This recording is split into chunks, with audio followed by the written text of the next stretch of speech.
Tariki ya 24 Gashyantare 2022 toni nyinshi z'ibisasu by'Uburusiya zikomeje kwisuka ku bikorwa remezo bya Ukraine, ndetse urujijo ni rwose ku iherezo ry'iyi ntambara. Ni ibintu bitaherukaga hagati y'ibihugu by'Uburayi. Mu cyegeranyo cyacu cya none turagaruka ku ntandaro y'intambara y'Uburusiya. Ni mu ruhererekane rw'ibiganiro twabateguriye kuri iyi ntambara. Uyu munsi turabagezaho igice cya mbere cy'iki kiganiro. Bahaye ikaze.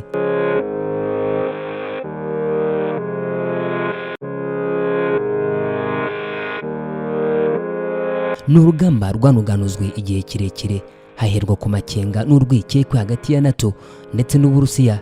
NATO ni ihuriro rya gisirikare rigizwe n'ibihugu 30 birimo 28 by'Uburayi, wongeyeho Leta Zunze Ubumwe za Amerika ndetse na Canada, n'ibihugu byitwara nk'ibihatse ibindi kubera ingingo 5 y'amategeko ryubakiyeho. Hari itegeko riteganya ko igitero kigabwe kuri umwe cyangwa benshi mu banyamuryango gifatwa nk'ikigabwe ku banyamuryango bose, bagafatanya kwivuna umwanzi.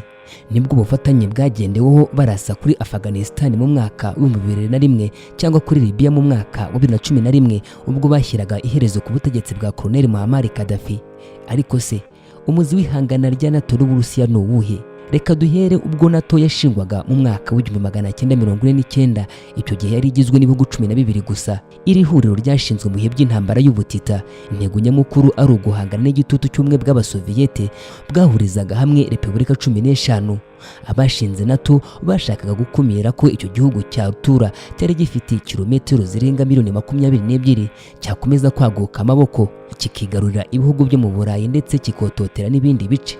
Mu mwaka wa 1991 icyarimwe Abasoviyete bacitsemo ibice kubera imvururu za politike, kirundukana n'ubutegetsi bwa Mikhail Gorbachev.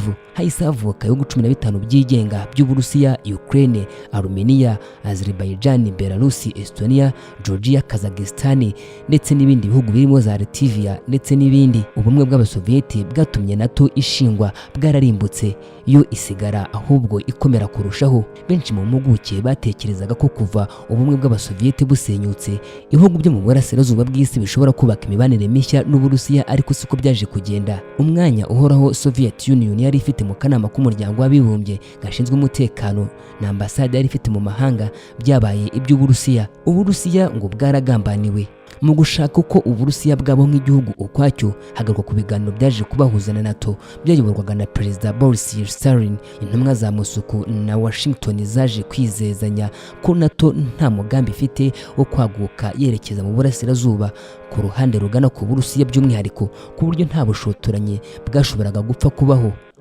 Hatanga urugero ku nyandiko yitwa memo y'umunyamabanga wa Leta Zunze Ubumwe za Amerika ushinzwe ububanyi n'amahanga mu mwaka wa 1990, yavugaga ko bitari mu nyungu zacyo cyangwa se za NATO kwakira ibihugu byari kuva muri Soviet Union. Ikomeza igira iti, ntabwo twifuza mu buryo bwo aribwo bwose ihuriro rirwanya Abasoviyete risangiye umupaka na Soviet. Iryo huriro ryakwakirwa nabi n'Abasoviyete. Muri icyo gihe wari umunyamabanga wa Leta ushinzwe ububanyi n'amahanga wa Amerika James Baker ku bwa Perezida George W. Bush mu biganiro na Mikhail Gorbachev ku itariki 9 z'ukwezi kwa kabiri 1990, yamuhaye icyizere ko NATO idateze kuzigera yaguka igana mu burasirazuba bw'isi Uburusiya niburamuka bwemera ko Ubudage bwihuza. Icyo gihe uburasirazuba bw'Ubudage bwagenzurwaga na Soviet Union, uburengerazuba bukagenzurwa na Amerika, Ubwongereza ndetse n'Ubufaransa. Ikosa ryakozwe icyo gihe nuko muri ibyo biganiro byose nta hamwe iyo ngingo yo kutaguka kwa NATO yajya mu burasirazuba yashyizwe mu nyandiko ngo yemezwe nk'itegeko cyangwa politike yemeranyijweho izagenderwaho. Bitandukanye n'ibyaganirwaga, NATO yaje kuba umunyamuryango ufunguriwe ibihugu byinshi, iza kwinjizamo ibihugu 11 byose byo mu Burayi bw'uburasirazuba na 3 byahoze ari byo mu bumwe bw'Abasoviyete. Uburusiya bwarakajwe n'icyo gikorwa bubyita ubugambanyi. Uburusiya bwakomeje kuba igihugu cyishakisha, cyashegeshwe no gucikamo ibice kugeza mu mwaka wa 2000 ubwo Vladimir Putin yajyaga ku butegetsi. Icyakora bwana Putin yakijya ku butegetsi yongeye guhamya igitinyiro cy'iki gihugu cy'Uburusiya, haba mu bukungu, politike ndetse n'igisirikare. Hagati aho yabonaga ibihugu byahoze mu bumwe bw'Abasoviyete nk'ibikwiye kuba abarwanashyaka b'Uburusiya kurusha kwiyunga ku burengerazuba bw'isi. Mu mwaka wa 2007 ubwo yari mu nama y'umutekano i Munich mu Budage, Putin yamaganye NATO ishaka kubasatira ngo yigarurire ibihugu byegereye Uburusiya maze ihashinge za misile n'ibikoresho bikumira ibisasu byavaga mu Burusiya. Putin yagize ati ntabwo nshaka gukekeranya ku bushotoranyi bw'uwo ari we wese, ariko niba izo ntwaro zikumira za misile atari twe tuzigambiriye, natwe za misile zacu ntabwo zizabaganaho.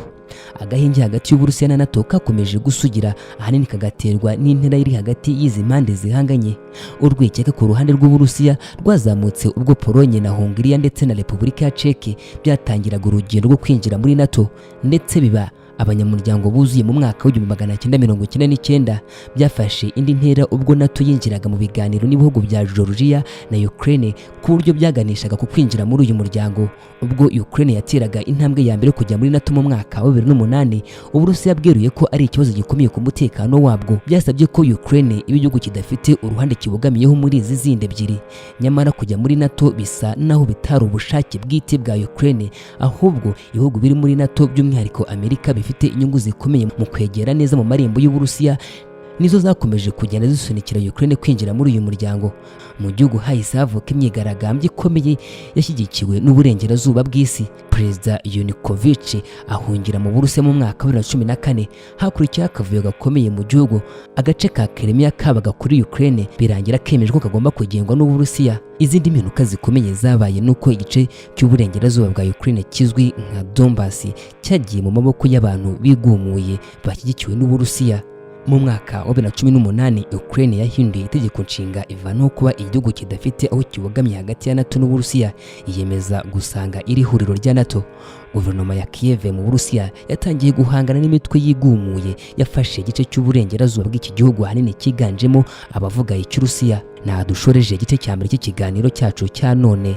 Mu gice cya kabiri cyacu tuzakomeza turebe noneho uko imirwano yaje kwaduka muri iyi myaka ya vuba, kugeza ubwo Uburusiya butangiye kugaba ibitero bikomeye mu mijyi ya Kiev, intambara igashozwa ku itariki 24 z'ukwezi kwa kabiri muri uyu mwaka wa 2022. Mukomeze mukurikira ibiganiro byacu kuri Gorilla HF.